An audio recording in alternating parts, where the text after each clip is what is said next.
স্বাগত সকলকে গল্পকথার শ্রুতিপাঠ্যে। পাঠ চলছে উপন্যাসের অধ্যায় থেকে তারাশঙ্কর বন্দ্যোপাধ্যায় রচিত রাধা। আজকের পর্বে আপনাদেরকে পাঠ করে শোনাব রাধা উপন্যাস থেকে নবম পরিচ্ছেদ। মাধবানন্দ দেবতার সম্মুখে গিয়ে ধ্যানে বসলেন। কৃষ্ণদাসী উন্মাদ হয়ে গেছে। সেই সরলা কিশোরী মেয়েটিকে ধরে নিয়ে যাবে বর্বর অক্রূর। কৃষ্ণদাসীর উপর সেদিন তাঁর অপরিসীম ঘৃণা হয়েছিল। তার বেশভূষা, তার চোখের কোণে কালির ছায়ার মধ্যে লালসাকে প্রত্যক্ষ করেছিলেন তিনি। মনে পড়ে গিয়েছিল বাল্যকালের স্মৃতি। সেদিন জলসত্র নিয়ে যে কাণ্ড ঘটে গেছে তাতে তিনি বিস্মিত হয়েছিলেন। আজ সমস্ত শুনে তাঁর অন্তরে তিনি বেদনা অনুভব করছেন। সেই বেদনাকে বিস্মৃত হবার জন্যই ধ্যানে বসলেন। ওই বেদনা অনুভব করাও তাঁর উপলব্ধি মতে দুর্বলতা। ওকে প্রশ্রয় দিলে সহস্র বা লক্ষ বাহু আলোকলতার মতো জীবন সাধনার বনস্পতিকে আচ্ছন্ন করে ফেলবে। নারীর মধ্যে আদিম মহাপ্রকৃতি প্রচ্ছন্নভাবে বাস করে, যিনি পুরুষকে আয়ত্ত করে পরিশেষে গ্রাস করে নিশ্চিন্ত হন। তাঁর কান্না শুধু সৃষ্টির। মহাকালীর ধ্যানে আছে বিপরীত রতাতুরাং সুখ প্রসন্ন বদনাং স্মেরানন স্মরারুহাং। হ্যাঁ, আদিম নারী প্রকৃতির স্বরূপ এর থেকে স্পষ্ট প্রত্যক্ষ আর হয় না, কিন্তু তার বুক থেকেই প্রকাশিত হয় চৈতন্য স্বরূপ, মহা অগ্নির মধ্য থেকে মহাজ্যোতির মতো। সেই জ্যোতির্ময়কে প্রকাশ করেও তার সান্ত্বনা নেই। সেই আবার ওই জ্যোতির্ময়কে আচ্ছন্ন করবার জন্য মরীচিকার পিছনে হরিণীর মতো ছোটে। তিনি চৈতন্যকে প্রকাশিত করে চৈতন্যের হৃদয় হ্লাদিনী শক্তি হয়ে অধিষ্ঠিত হন। তিনি বাইরে এসে রাধা হয়ে চৈতন্যময় পুরুষোত্তমকে আচ্ছন্ন করেন। কিন্তু চৈতন্যময় পুরুষোত্তম সে আচ্ছন্নতা কাটিয়ে চলে যান। রাধা শতবর্ষ বিরহে কাঁদে। কৃষ্ণদাসীরা রাধা নয়, পুতনা। আর ওই মেয়ে মোহিনী? না, কৃষ্ণদাসীদের গর্ভে রাধা জন্মায় না। আজও সে স্বরূপ প্রকাশিত হয়নি। যখন হবে তখন হবে ছলনাময়ী, লাস্যময়ী। চৈতন্যকে আচ্ছন্ন করেই ওর জীবনলীলার সার্থকতা। করুণা করেও ওদের দিকে ফিরে তাকিও না সন্ন্যাসী। ওই তামসী মায়ায় মহাভারতের মহাযজ্ঞের চরু বিষাক্ত হয়ে গেছে। এ মোহ থেকে মুক্ত করো হে প্রভু, আমাকে এ মোহ থেকে মুক্ত করো। গুরু মহারাজ বাইরের দরজা থেকে ডাকলেন কেশবানন্দ। উত্তর দিলেন না মাধবানন্দ। কেশবানন্দ কয়েক মুহূর্ত অপেক্ষা করে আবার গলার সাড়া দিয়ে নিজের অস্তিত্বের কথা জানিয়ে দিলেন। মাধবানন্দ এবার বুঝলেন সংবাদ গুরুত্বপূর্ণ। তিনি জপ রেখে প্রণাম করে বাইরে এলেন। কিছু বক্তব্য আছে বলে মনে হচ্ছে কেশবানন্দ। হ্যাঁ গুরু মহারাজ, হাতেমপুরের হাতেম খাঁ ফৌত হলো, হাফেজ খাঁ ফৌজদার হলো, ওপারে কি তারই ঢেরা পড়ছে? হ্যাঁ, এক রাজা বিগত হয়, অন্যজনে রাজা হয়ে বসে, ওতে আমাদের কি আছে বলো? আরও সংবাদ আছে গুরু মহারাজ। মুর্শিদাবাদে নবাব সুজাউদ্দিন বীরভূমের রাজকর আদায়ের জন্য ফৌজ পাঠাচ্ছেন। রাজনগরের বাদী-উজ্জমান খাঁ কয়েক বৎসর রাজকর বাকি ফেলেছেন। আমাদের আরও একটু সংগঠন প্রয়োজন গুরু মহারাজ। কি সংগঠন কেশবানন্দ? সংগঠন বলতে আমি তো বুঝি আত্মসংগঠন। না মহারাজ, আত্মসংগঠনের জন্য যখন আমরা সংঘের আশ্রয় নিয়েছি, তখন সংঘ সংগঠন না হলে আত্মসংগঠন কখনো সম্পূর্ণ হবে না। আপনি আমার অপেক্ষা বয়সে নবীন, কিন্তু জ্ঞানে আপনি প্রবীণ। কিন্তু আত্মজ্ঞান এবং সংসার জ্ঞানে কিছু প্রবোধ আছে। একটা আসে জন্মান্তরের পুণ্যে, ভগবদ কৃপায়, অন্যটা আসে শুধু অভিজ্ঞতায়। সেই হিসেবে সংসার জ্ঞান আমার আছে বলেই বলছি সংঘ সংগঠন প্রয়োজন।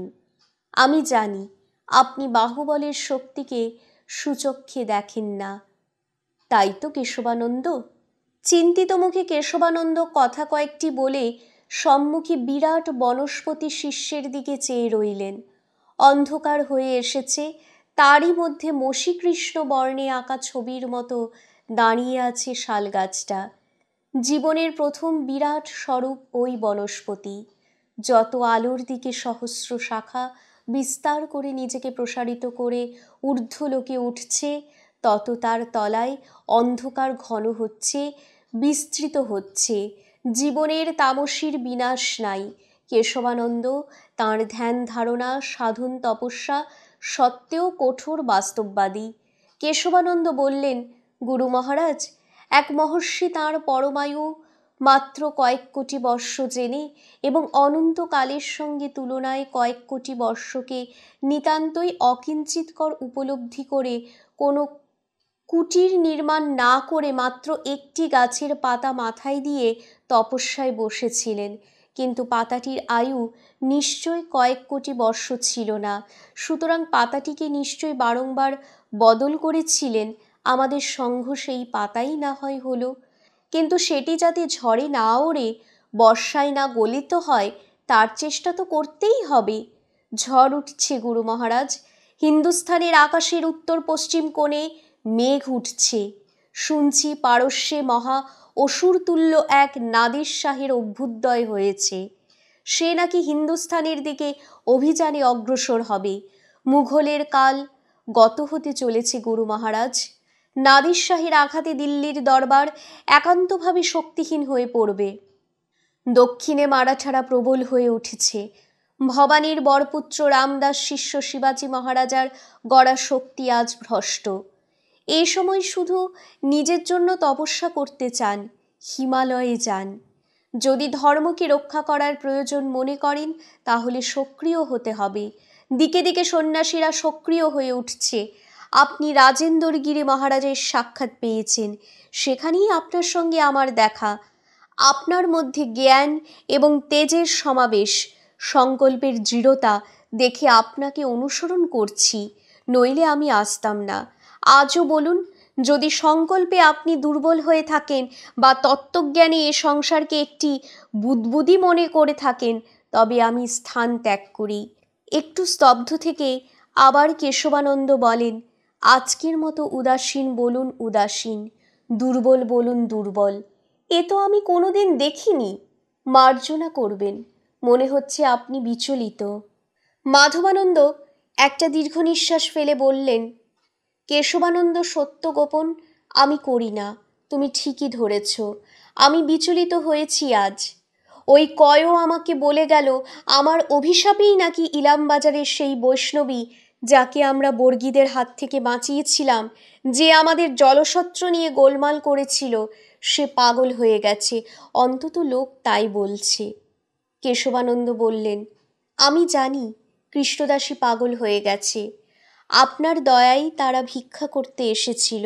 আমি পুঙ্খানুপুঙ্খ রূপে সংবাদ নিয়ে দেখেছি, আপনাকে দেখে তার পাপ পঙ্ক থেকে মুক্তি কামনাই জেগেছিল। সেই কারণেই ছুটে এসেছিল। হতভাগিনীর জীবনে যা ঘটে গেছে তার উপায় তো আর নেই। উপায় খুঁজতে এসেছিল ওই মেয়েটার জন্য। মেয়েটি সত্যি বড় ভালো। ওর উপর লুব্ধ দৃষ্টি ওই বর্বর অক্রূরের। যদি বলেন। চুপ করলেন কেশবানন্দ। মাধবানন্দ বললেন, চুপ করলে কেন কেশবানন্দ? যদি বলেন তো ওই মা এবং মেয়েকে আমাদের সীমানার মধ্যে এনে নিরাপদ আশ্রয় রেখে দিই। না। দৃঢ়স্বরে মাধবানন্দ বলে উঠলেন, না। বিশ্ব সংসারে পাপ এবং পুণ্য প্রবৃত্তি দুইটি একই শক্তির দুই বিরোধী রূপ। এ বিরোধের মধ্যে সন্ধির মধ্যপথ নেই কেশবানন্দ। পাপকে মরতেই হবে। তার পূর্ণ বিলুপ্তির মধ্যেই চৈতন্য স্বরূপের মহাপ্রকাশ সম্পূর্ণ হবে। আমাকে ভুল বুঝেছ কেশবানন্দ। তাদের প্রতি আমার কোনো করুণা নেই, কিন্তু আমার ক্রোধ আমার অভিশাপ হয়ে থাকলে আমার পক্ষে বেদনা অনুভব না করে উপায় কি বলো? শেষে পিপীলিকা বধ করলাম।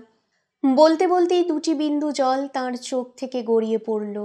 চোখের জল মুছে বিষণ্ণ হেসে মাধবানন্দ আবার বললেন, সংসারে শুধু ন্যায় অন্যায় পাপে পুণ্যেই বিরোধ নয় কেশবানন্দ। ন্যায়ও সংঘর্ষ বাঁধে। ন্যায় বিচার আর করুণার সংঘর্ষে চোখে আমার জল এসেছে অনেকক্ষণ। সেই কারণেই এতক্ষণ প্রভুর সামনে বসে বলছিলাম, পথ বলে দাও। কেশবানন্দ বললেন, ওদের কথা তাহলে থাক গুরু মহারাজ, আগুনে ঝাঁপ দিয়ে যে পতঙ্গ পুড়ছে সে পুরুক। অখিল সংসারে মুহূর্তে কোটি কোটি প্রাণীর লয়, তার মধ্যেই থাক ওরা। এখন যা বলছিলাম, আমার বলা শেষ হয়নি, সংবাদ আরও আছে।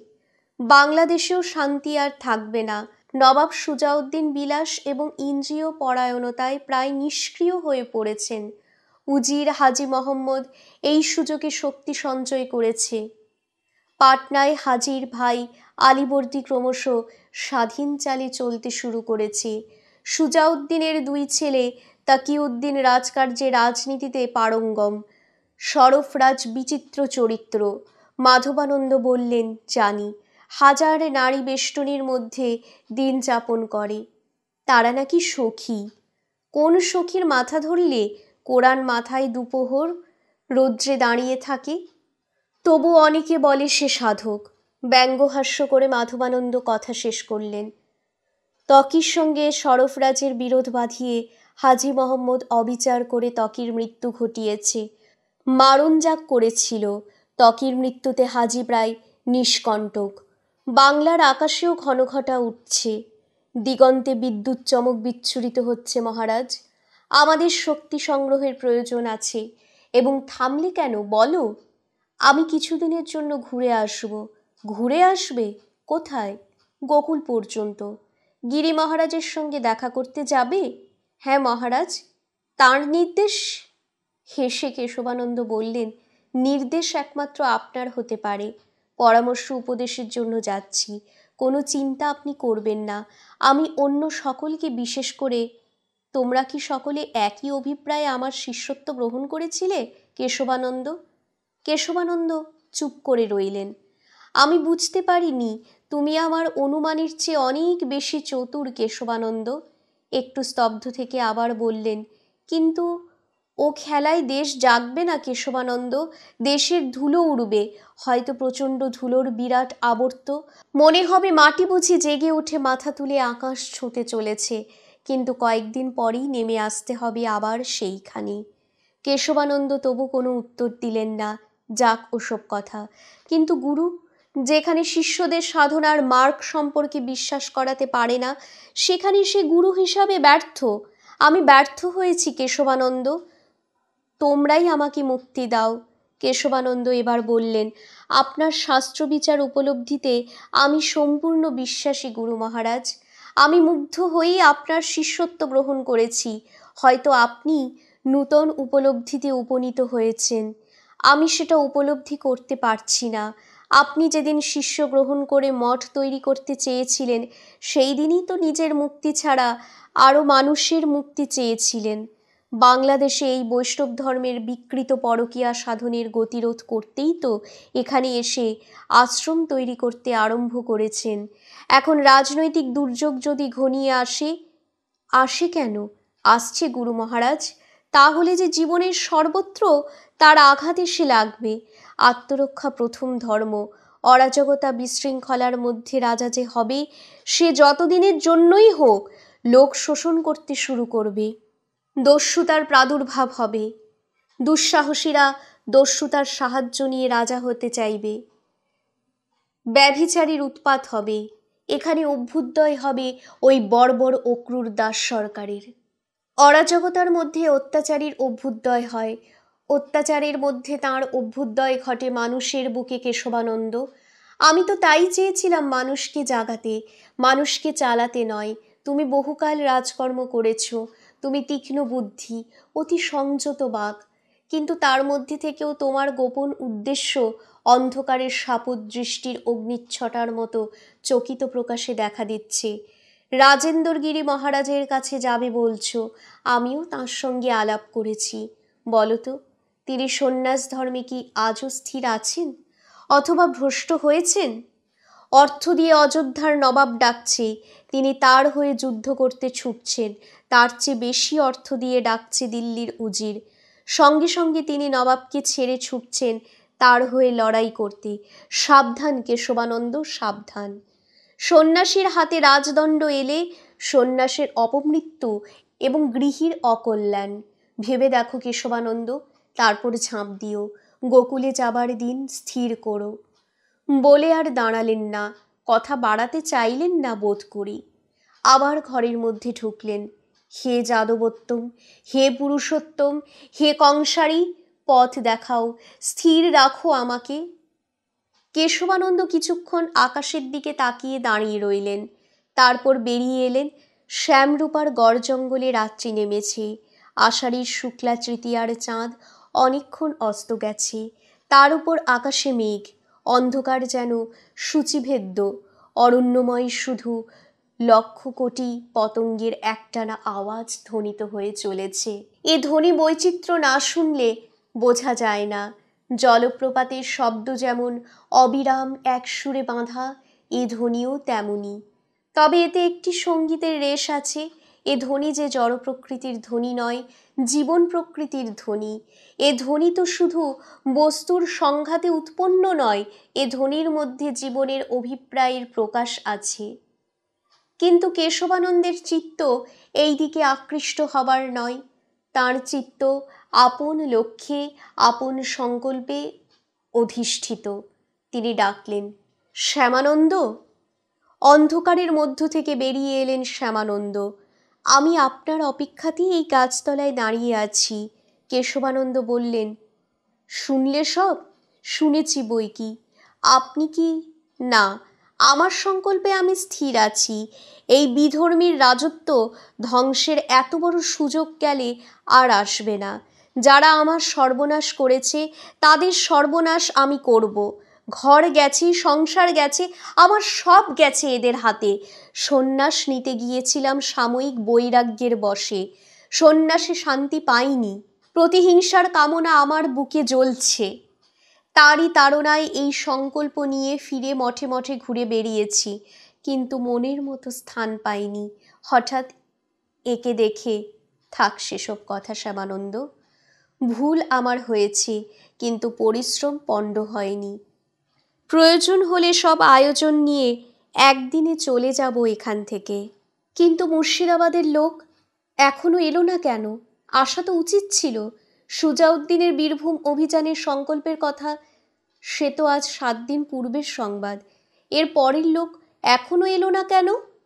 কিছুক্ষণ চিন্তামগ্ন থেকে বললেন, কাল তুমি কাউকে ইলামবাজারে পাঠিয়ে ওই বৈরাগী বলে উঞ্চ লোকটাকে এখানে আনবার ব্যবস্থা করতে পারো? তাকে নিয়ে কি হবে? প্রয়োজন আছে। আমরা মুর্শিদাবাদে মক্তার রেখেছি, গুপ্ত সংবাদ সংগ্রহের জন্য চর রেখেছি, কিন্তু ঘরের দোরে নদীর ওপারে কোনো সংগঠন করতে পারিনি।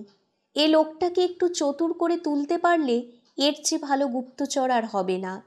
আমাদের প্রাচীনকালে ভিক্ষুক শ্রমণ্যটি বাজিকরের ছদ্মবেশে গুপ্তচরেরা সংবাদ সংগ্রহ করত।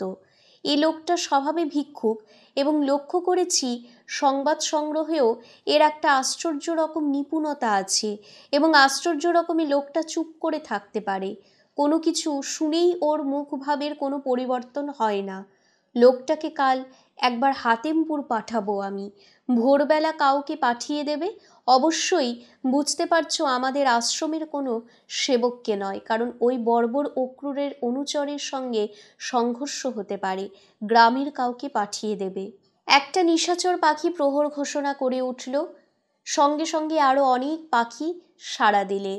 অজয়ের তটপ্রান্ত থেকে শেয়াল ডেকে উঠল। নিঃশব্দ বনভূমির মধ্যেও যেন একটা চাঞ্চল্য বয়ে গেল। কেশবানন্দ বললেন, রাত্রি দ্বীপ্রহর হয়ে গেছে, আজকের মতো বিশ্রাম করো। উঠোনে নামলেন তিনি। মৃদু অথচ গম্ভীর কণ্ঠে আবেগময় শ্লোক আবৃত্তি করছেন মাধবানন্দ। কেশবানন্দ হাসলেন। পরক্ষণেই চোখ জ্বলে উঠল তাঁর। মন প্রকৃতি ধর্মে আকাশবিহারী। কিন্তু মন যখন ভুলে যায় যে তার মনকে বহন করছে যে বস্তুময় দেহ, সে দেহ দাঁড়িয়ে আছে মাটির উপর, তখনই মন মাটির কথা ভুলে গিয়ে আকাশ বিহারে ওড়ে। সে ওড়ায় নিঃশেষিত করে নিজেকে। তারপর ক্লান্ত নিঃশেষিত শক্তি পাখা দুটি আপনি একসময় ভগ্নপক্ষের মতো নিষ্ক্রিয় হয়ে পড়ে। আছাড় খেয়ে এসে পড়ে সে সেই মাটির উপর। মহাপ্রকৃতি ব্যঙ্গ হাসি হাসেন। ভগ্নপক্ষ পাখির দেহের মধ্যে তার আকাশবিহারী মন অসহায়ভাবে কাঁদে। তাকিয়ে রইলেন আকাশের দিকে। ওটা কি? মেঘাচ্ছন্ন অন্ধকার রাত্রের বনভূমির মাথায় একটা উদ্যত শুলের মতো। ওটা কি? পরক্ষণই একটা রাত্রিচর পাখি কর্কশ কণ্ঠে প্রহর ঘোষণা করে পাখা ঝাপটে এসে শুলটার উপর বসে ডাকতে লাগলো, ক্যাচ ক্যাচ ক্যাচ। ওহ, ওটা ইছাই ঘোষের দেউলের চূড়াটা। গভীর চিন্তামগ্নতার মধ্যে এই মন্দির প্রাঙ্গণে দাঁড়িয়ে তিনি মন্দিরটিকেই ভুলে গিয়েছিলেন। পরের দিন সন্ধ্যার সময় কয়কে নিয়ে লোক ফিরল। ভোরবেলা গিয়েও লোকটি কয়কে পায়নি। তার আগেই সে বেরিয়ে গিয়েছিল তার অভ্যাস মতো। অন্ধকার থাকতেই কাকে বাসা ছাড়ে, কয়ও তাদের সঙ্গে ঘর ছেড়ে বের হয়। ঘর তার নেই। কয় বলে, আমি কয়ও বাসা বাঁধি না, ডালে রাত কাটাই গো, অর্থাৎ পরের ঘরের দাওয়ায় কিংবা ছাঁচতলায় শুয়ে পড়ে রাতটা কাটিয়ে দেয়। ইলামবাজারে মাঝির আখড়ার আনাচে কানাচেই কাটে। মাঝির এই রোগ বা সিদ্ধাই যাই হোক, তারপর থেকে সে আখড়ার ভিতরেই থাকে মোহিনীর জন্যে। সন্ধ্যা হয়ে আসে আর মোহিনীর মুখ শুকিয়ে যায়। সামনে 4 প্রহর রাত্রি। মোহিনী বলে, কেমন করে কাটাবো কয়? কয় বলে, কাটবে ঘুমিয়ে গেলে। তুই খেয়ে দে, ঘুমিয়ে পড়। সকালবেলা কা কা করে তোকে ডেকে তবে আমি বেরোবো। আমি রইলাম। আর যদি না ঘুমোস তবে 4 প্রহর রাত মনে হবে জীবনে, আর পোয়াবে না। তোর কোনো ভয় নাই। রাতে যদি ছোট সরকারের দানোরা আসবে না, তাদের পরাণের ডর আছে। লোকে জানে মাঝি ডাকিনী সিদ্ধাই পেয়েছে। রাত্রে মাঝির বাট বয়া দেখলে তৎক্ষণাৎ মৃত্যু। এবার তার হাত দুটো চেপে ধরে ফুঁপিয়ে কেঁদে ওঠে মোহিনী। বলে, আমি যদি দেখে ফেলি কয়? ঘুমোবি যখন, তখন দেখবি কি করে? আমি তোর মাথায় হাত বুলিয়ে ঠিক ঘুম পাড়িয়ে দেবো। যদি ঘুম ভেঙে যায়, উঠবি না, চোখ খুলবি না, মিটিমিটি করে চোখ বুজে পড়ে থাকবি। ওরে, তা যে পারি না রে, মা কি করছে না দেখে যে থির থাকতে পারি না রে, আমি যে সব ভুলে যাই। তাহলে তুই দেখেছিস? হ্যাঁ। তবে আবার কি, দেখেও তো তুই মরিস নাই, তবে তোর ভয় কি? একটু চুপ করে থেকে এবার কয় তাকে বুঝিয়ে বলে, এ মাঝির সিদ্ধাই লয় মোহিনী, এ তোর মায়ের ব্যাধি। মায়ের তোর মাথা খারাপ হয়েছে, মাঝি খেপেছে। মোহিনী, এ তোর মায়ের ওই সিদ্ধ পুরুষ নবীন সন্ন্যাসীর কাছে অপরাধের ফল। মোহিনীর চোখের সামনে পুরনো ঘটনাগুলি ভেসে ওঠে। সে হতাশায় বেদনায় আকুল হয়ে শূন্য দৃষ্টিতে আকাশের দিকে তাকিয়ে থাকে। ঘটনার পর ঘটনা তার চোখের সামনে ছবির পর ছবির মতো ভেসে যায়। সে সঠিক বুঝতে পারে না অপরাধটা কোথায়, কিন্তু অপরাধ যে হয়েছে তাতে তার সন্দেহ থাকে না। হঠাৎ সে বলে, কয়, আমাকে তুই নিয়ে চল। কোথা? ওই নবীন সন্ন্যাসীর দরবারে। আমি তার পা দুটো চেপে ধরে মাটির উপর উপুর হয়ে পড়ে বলবো, ঠাকুর দয়া করো, ক্ষমা করো। শিউরে ওঠে কয়, বলে, খবরদার মোহিনী, মা তোর খেপেছে, তুই হয়তো মরেই যাবি। কেন কয়?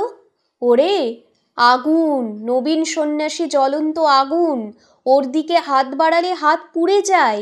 তোদের ছুঁতে নাই, সামনে যেতে নাই, কখনো যাস নে। তোর মায়ের অপরাধ তো সেইখানে। অবাক হয়ে যায় মোহিনী। অপরাধ সেইখানে? সে বুঝতে পারে না। কেন কয়? তাতে কি অপরাধ? কই, কোনো দেবতা তো তাতে রাগ করেন না রে। দেবতা দূরের কথা, সব দেবতার সার যিনি ভগবান গোবিন্দ, মদনমোহন শ্যাম, তিনি যে ভক্তাধীন রে বৃন্দাবনের আধার। চুপ কর মোহিনী, ওসব ভুলে যা। নবীন সন্ন্যাসীর যত রাগ রাধার উপর, ওর সাধন ভজন সব হলো। যেখানে যত রাধা আছে সব বিসর্জন দেবে। খবরদার ওর পা ছুঁতে যাস না, সামনে যাস না। তোর মা পাগল হয়ে গেল, তুই হয়তো পাথর হয়ে যাবি। শিউরে উঠেছিল মোহিনী, ভয়ে আতঙ্কে বোবার মতো শুধু দৃষ্টি বিস্ফারিত করে সামনের দিকে তাকিয়েছিল। কিন্তু সে দৃষ্টির সম্মুখে পৃথিবীর কোনো কিছুই ছিল না। ছিল অন্ধকার, একটা কালো পর্দা যেন চোখের সামনে সমস্ত কিছুকে ঢেকে টেনে দিয়েছে কেউ। সেদিন অর্থাৎ রথের দিনই রাত্রিবেলায় এই কথাগুলি হয়েছিল। রাত্রে মোহিনীও ঘুমোয়নি, কয়ও না। মোহিনী ভেবেছিল নবীন সন্ন্যাসীর কথা। এমন মানুষ এমন পাষাণ কেন? পাষাণ নয়, এমন আগুনের মতো জ্বলে কেন? মানুষ যদি আগুনের মতো জ্বলে, তবে অপর মানুষ তার কাছে গিয়ে দাঁড়াবে কেমন করে? শ্যাম তো শুনেছি, নবজলধর, সে জল দেয়, ছায়া দেয়, পাপী তাপী সবারই তৃষ্ণা নিবারণ হয়, তাপিত অঙ্গ শীতল হয়। শ্যাম নবজলধর বলেই তো তার নামে শুষ্ক তরু মঞ্জুরে মরা গাছ বেঁচে ওঠে, পাতা গজায়, ফুল ফোটে। শ্যাম যদি আগুন হতো, তবে সব যে পুড়ে ছাই হয়ে যেত। হায় নবীন গোসাই, তুমি এমন আগুনের মতো জ্বলন্ত কেন? কয় সারা রাত ঘুমোয়নি, মোহিনী এবং মাঝির জন্য দুর্ভাবনায়। মাঝির জন্যে দুর্ভাবনা শেষ হবে কবে এবং কিভাবে? কৃষ্ণদাসী তখন অর্ধ উলঙ্গ অবস্থায় আখড়ার উঠোনময় ঘুরে বেড়াচ্ছিল। মধ্যে মধ্যে এক একবার হা হা করে কেঁদে আছড়ে পড়ছিল। আবার কিছুক্ষণ পর উঠে ঠাকুর ঘরের মধ্যে ঢুকে বিগ্রহের পা দুটি ধরে পড়ছিল। আবার বেরিয়ে এসে পরিক্রমা শুরু করছিল, অবিশ্রান্ত পরিক্রমা। এ কৃষ্ণদাসের নিত্যকর্ম। এর জন্য অবশ্য ভয়ের কিছু নাই। কিন্তু কৃষ্ণদাসী যদি কোনোদিন বিগ্রহ টেনে এনে আছড়ে ফেলে, তারও একটি শঙ্কা কয়র আছে। সেই আশঙ্কাই তার সবচেয়ে বড় আশঙ্কা। মধ্যে মধ্যে মাঝির চোখের দৃষ্টির মধ্যে একটা যেন কি দেখতে পায়, তার ভয় হয়। তার ধারণা, এই দৃষ্টিতে মাঝি যখন তাকায়, তখন তার মনের মধ্যে খুন খেলা করে। মনে হয়, হয় মাঝি মারণ জাগ করে নবীন সন্ন্যাসীকে মেরে ফেলবার কথা ভাবছে, নয় ভাবছে বর্বর অক্রূরকে বান মেরে শেষ করবার কথা, নয় ভাবছে মোহিনীকে মেরে ফেলবার কথা। মোহিনীকে মারতে জাগ করতে হবে না, বান মারতে হবে না, গলা টিপে ধরলেই হবে। মধ্যে মধ্যে আখড়ার মধ্যে ছাগলের বাচ্চা ঢুকে পড়ে চিৎকার করে, মাঝি তাড়া করে ছুটে যায়, ধরতে পারলে গলা টিপে ধরে আখড়ার দরজা দিয়ে বের করে পথে আছড়ে ফেলে দেয়। কখনো কখনো আছাড় মেরে ফেলে দেওয়ার পর নিজের গলাটা টিপে ধরে। কোনোদিন মোহিনীকে গলা টিপে মেরে ফেলে যদি নিজে গলায় দড়ি দিয়ে মরে, মাঝি অবশ্য মরলেই ভালো, সেও খালাস পাবে, সংসারও পাবে। কিন্তু মোহিনীকে তো মারতে দিতে পারবে না। গতরাত্রে ঘরের ছাঁচতলায় বসে ঢুলছিল কয়। হঠাৎ ঘুম ভেঙে গিয়েছিল তার একটা শব্দে। হঠাৎ সশব্দে যেন আখড়ার বাইরের দরজাটা খুলে গিয়েছিল। চমকে উঠেছিল কয়। কে কে? আখড়ার খোলা দরজাটার ওপারে কে যেন বেরিয়ে গেল। কে? কয় ধর্মর করে উঠে চারিদিক দেখেছিল। আঁধারের শুক্লা দ্বিতীয়ার অন্ধকার রাত্রি, আকাশে মেঘ, তবু অন্ধকারে অভ্যস্ত চোখের সামনে আখড়ার উঠোনটা প্রায় স্পষ্ট হয়েই ভেসে উঠেছিল। কই মাঝি কই? ছুটে গিয়েছিল দেবতার ঘরের দিকে, সেখানেও মাঝিকে পায়নি। এবার সে ছুটে খোলা দুয়ার অতিক্রম করে পথের উপর এসে দাঁড়িয়েছিল, চিৎকার করে ডাকতে যাচ্ছিল, মাঝি! ঠিক সেই মুহূর্তেই কৃষ্ণদাসের খিলখিল হাসির শব্দ শুনে ডাকার হয়নি। ছুটে এগিয়ে গিয়ে স্তম্ভিত হয়ে গিয়েছিল। সে এক ভয়ঙ্কর দৃশ্য। ভয়ঙ্করই বটে। কৃষ্ণদাসী কাপড় ছেড়ে ফেলে দিয়ে উলঙ্গিনী হয়ে দাঁড়িয়ে হাসছে।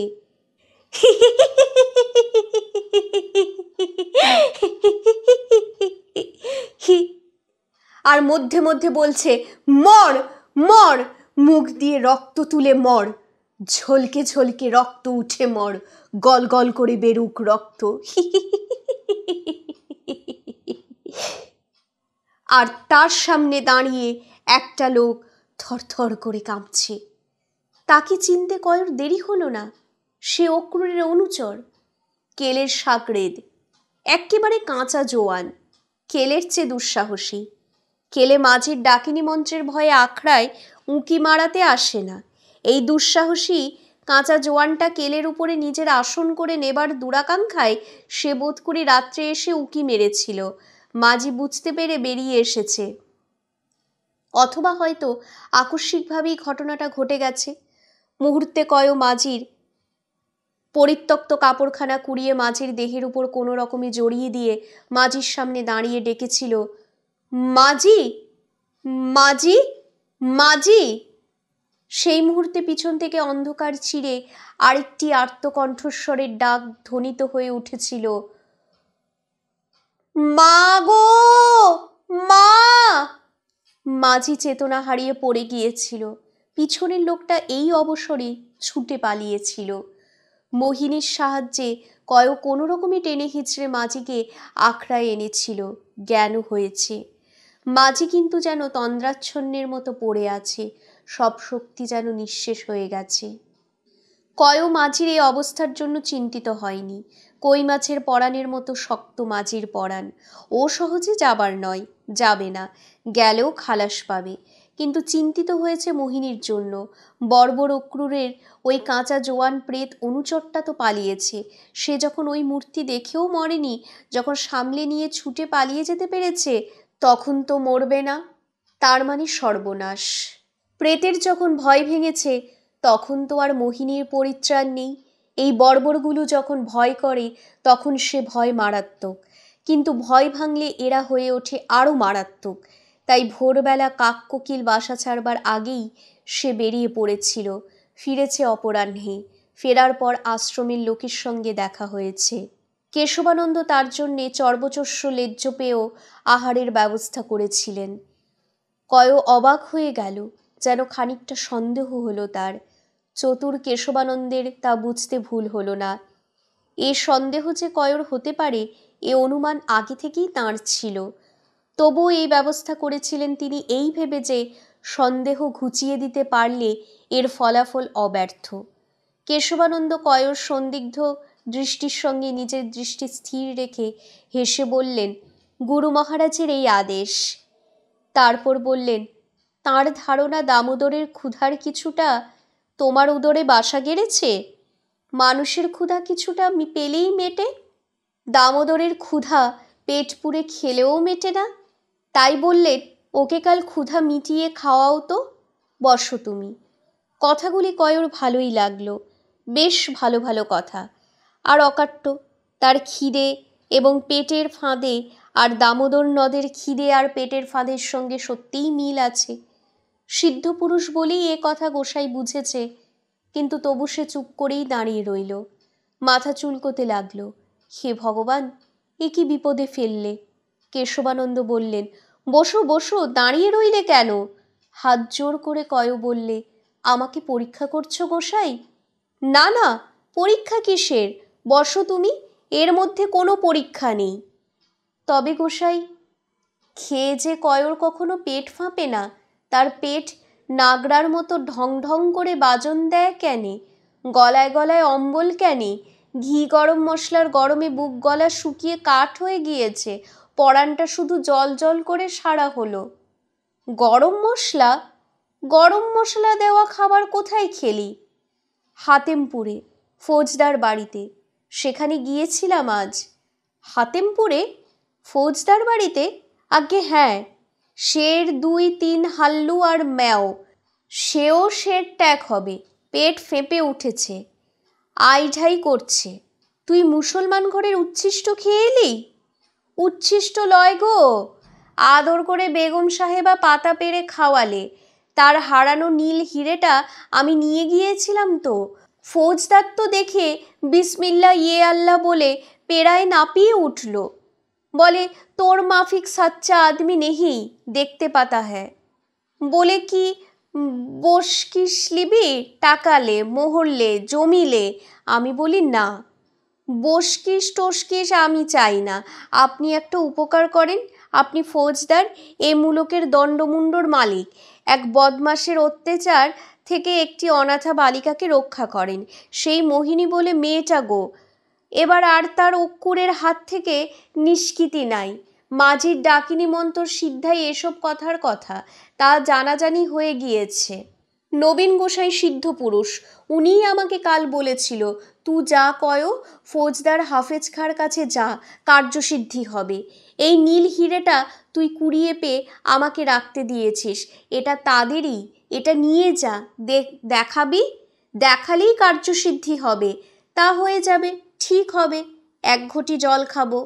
কয়র বুক আবার শুকিয়ে উঠেছে। কেশবানন্দ শ্যামানন্দকে বললেন, খানিকটা হজমি দাও জলের সঙ্গে। আকণ্ঠপুরে পেটুকটা হালুয়ার মেওয়া ফল খেয়েছে। হালুয়ার মেও যে হালুয়ার মেওয়া, এ বুঝতে কেশবানন্দের কষ্ট হয়নি।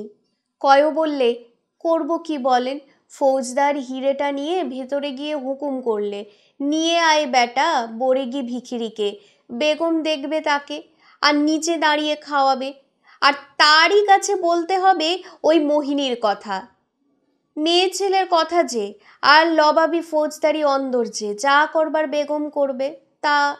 শ্যামানন্দ এক ঘটি জল আর একটি হজমি বটিকা নিয়ে এসে দাঁড়ালো। কয় ব্যগ্রভাবে অঞ্জলি পাতলে, দাও, আগেই বড়িটা গলায় ফেলে দে। কয় একটা দীর্ঘ নিঃশ্বাস ফেলে বললে, পরানটা আই ঢাই করছে, আর তেষ্টা পাচ্ছে, নইলে ঘি গরম মশলার খুশবুইটাই বড় ভালো উঠছে গোসাই। না হলে তো এতক্ষণ কোন কালে কয় গলায় আঙুল দিয়ে সব উগরে দিয়ে খালাস হতো, হজম হলে তো খুশবুইটাও আর উঠবে না।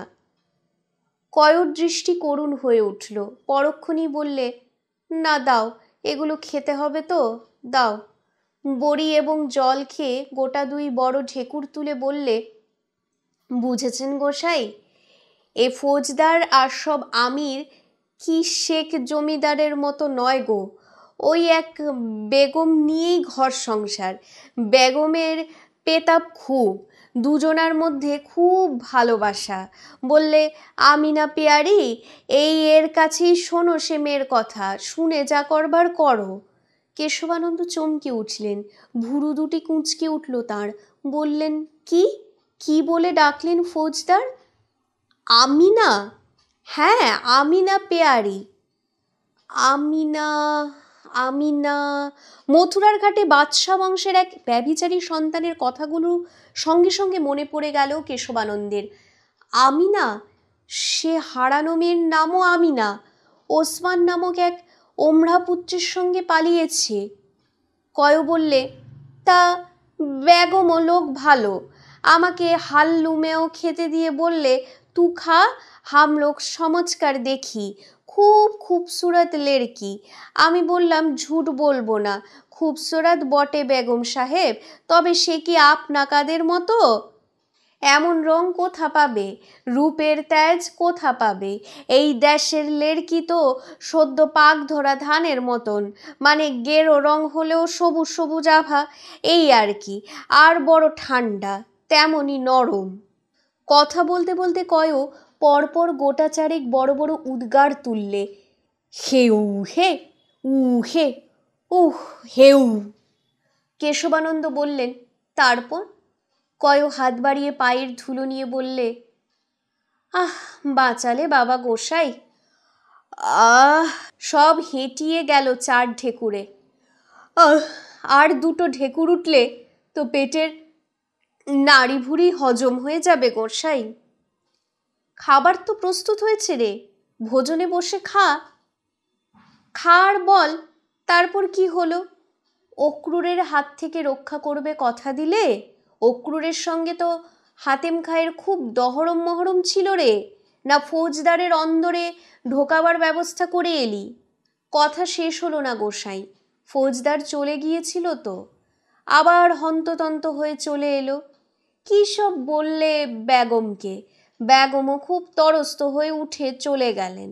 লোকজনে বললে, খেয়ে নিয়ে বাড়ি চলে যা রে বরেগি, জলদি ভাগ। লগড়ি অর্থাৎ রাজনগর থেকে ঘোড়সর এসেছে, ভাগ ভাগ, এখন উৎসব শুনবার সময় নাই। কেশবানন্দ অর্থপূর্ণ দৃষ্টিতে শ্যামানন্দের দিকে তাকালেন। শ্যামানন্দ সে দৃষ্টির অর্থ অনুমান করলেন।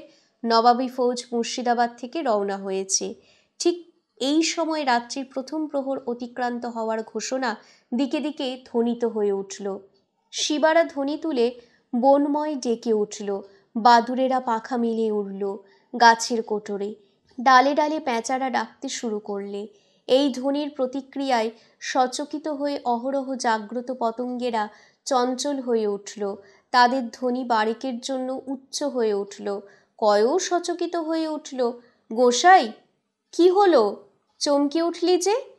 প্রহর রাত হলো, সেই জন্য শেয়াল ডাকছে। হ্যাঁ গোসাই, আমার যে বড্ড দেরি হয়ে গেল গো। মোহিনী যে একা আছে, মাঝি যে থেকেও না থাকা। আমি যাই গোসাই। খেয়ে নে, কতক্ষণ লাগবে? আমি খেতে খেতে যাব। সে তার ময়লা গামছাখানা বিছিয়ে পাতাশুদ্ধ খাবার তার উপর চাপিয়ে বেঁধে নিয়ে ঢিপ করে একটি প্রণাম করে বললে, আমি চললাম গোসাই। কেশবানন্দ বললেন, কাল একবার আসবি, প্রয়োজন আছে। কয় চলে গেল। কেশবানন্দ খুশি মনেই এগিয়ে চললেন। যে সংবাদ চাচ্ছিলেন তা পেয়েছেন। আশ্চর্যভাবে কয় জেনেছে এবং দিয়ে গেল। কয়কে একটু তালিম দিতে পারলে ওর দ্বারা অসাধ্য সাধন করা যাবে। কে কে ওখানে দাঁড়িয়ে? আমি কেশবানন্দ।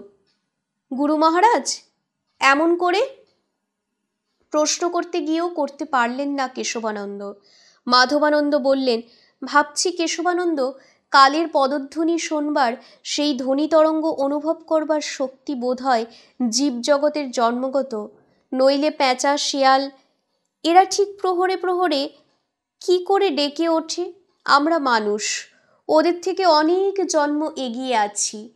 আমাদের পক্ষে বর্তমানকে অতিক্রম করে ভবিষ্যতের কোনো এক প্রহরের ক্রান্তি মুহূর্ত অনুভব করা তো অসম্ভব নয়। কেশবানন্দ, আমি যেন অনুভব করছি চোখের উপর কতকগুলো ঘটনা যেন অকস্মাৎ ঘটে গেল আমার। ঠিক ধরতে পারছি না, কিন্তু কেশবানন্দ কিছুক্ষণ চুপ করে মাধবানন্দের মুখের দিকে তাকিয়ে রইলেন। তারপর বললেন, আপনার শরীর বোধ করি সুস্থ নয় গুরু মহারাজ। চলুন, বিশ্রাম করবেন, চলুন। বিশ্রাম? বিশ্রাম নিতে পারছি না কেশবানন্দ। একটা কি যেন আমাকে অস্থির করে রেখেছে অহরহ। নিদ্রাকে, বিশ্রামকে শাসন করে দূরে রেখেছে। ধীর পদক্ষেপে তিনি ফিরলেন গোবিন্দের ঘরের দিকে।